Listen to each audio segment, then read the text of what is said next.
This is the new Galaxy. The 7-seater Ford claims will offer people the luxury of first class travel. Obviously the reason people pay extra for first class is for more room, so let's check out the space in the new Galaxy. So for starters, the rear doors, they open nice and wide, and when you tilt and slide the middle seat, you can see you've got a big opening to get into the very back. And once you're in, there are a couple of things you notice. The first one is that if you look down here, the seats are raised up quite a bit from the floor, unlike in other 7-seaters, and so you don't feel like you're sitting with your knees around your ears. And even when I sit up straight, I've got loads of headroom. Knee room is all right, but these seats are pushed back to their furthest position. If I slide this to the middle position, there we go, you'll actually see then how much more knee room I've got. It's actually quite spacious back here.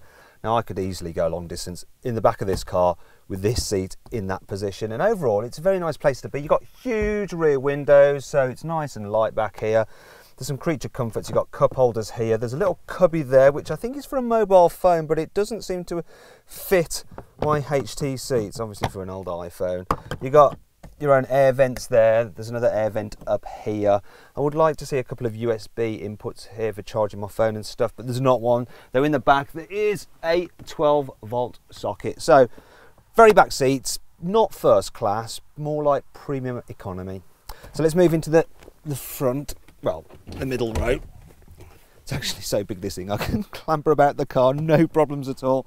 Now let me just put this seat back, because it doesn't have a memory function. It only goes back to this middle setting, and you'll see now that even with it in that position, I've got decent knee room. Though if you've got kids in the back, you're going to do that. You're going to slide the seats all the way back. Let me just get that out of your way so you can see what's going on. Right, so loads of knee room now. Headroom's great as well. Now because the car's nice and wide, you can fit 3 adults across the middle row here, no problem at all. You don't feel hemmed in, and everyone's got their own individual chair, and they've each got Isofix fittings there, so you could fit 3 Isofix child seats across the middle row if you wanted to. If you look down here, you'll see that the footwells are nice and large, the floor's almost completely flat, so there's plenty of space for everyone's feet, and you can really stretch out.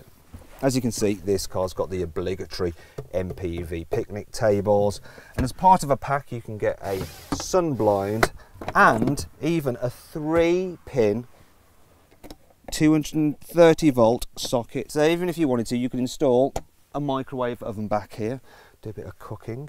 In fact, that and the fact that you can really recline the seats quite far makes this middle row of seats feel more like business class. Move into the front though and you feel like you've been upgraded to first. This is the nicest interior of any Ford to date.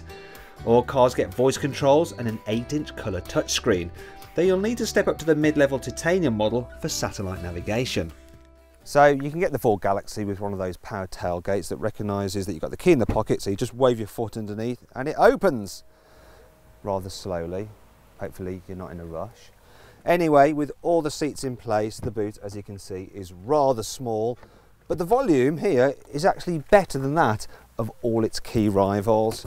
Now, if you go for one of the top 2-level cars, you can specify it with easy fold seats. So if you look at this, you can lower the seat at the touch of a button, there we go, and you can raise it electrically at the touch of a button. So, you know, you don't have to put in any manual effort yourself. Remember, first class travel. Once again, you do have to wait for the seats to reset before you can lower them again. But this, for folding down the seats, is just so easy. And I can do the middle row as well, boom. Now these middle row you do have to put up yourself, they don't go up electrically, but folding them down is nice and simple. And then you're left with a huge flat low base, like a van, and the overall volume betters that of all of its mainstream rivals. In-car storage is both spacious and plentiful.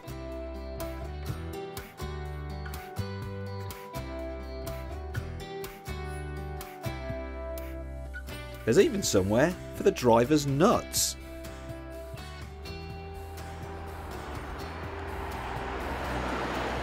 So how does the Galaxy feel to drive? Well, it does everything that an MPV should. You know, it's very, very comfy. In fact, these seats, these sports seats, supposedly sporty, they're not sporty, they're like luxurious armchairs.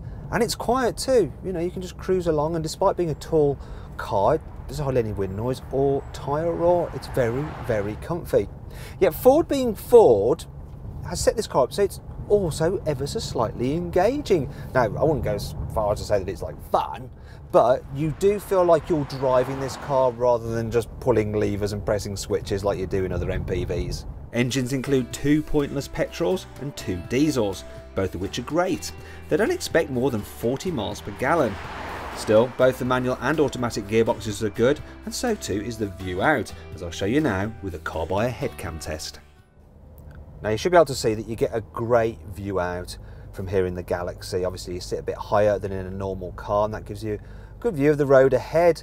You might have noticed that this pillar is quite fat, but it doesn't create too much of a blind spot because you've got this extra little window here, so you can look around it. And overall, if I let you have a bit of a look around the car, you'll see that there's so much glass. It's like you're sitting in the Pope-mobile, and to keep your eyes onto the little devils in the back, you've got this handy mirror.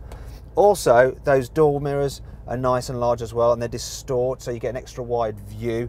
And that's a good job actually, because you don't get stuff like blind spot monitoring nor autonomous city braking as standard on this Galaxy, which is a bit mean when you consider just how expensive it is. It is a costly car, it's a bit more expensive than its rivals, and really you're paying a lot of money for what essentially is a big old Ford bus.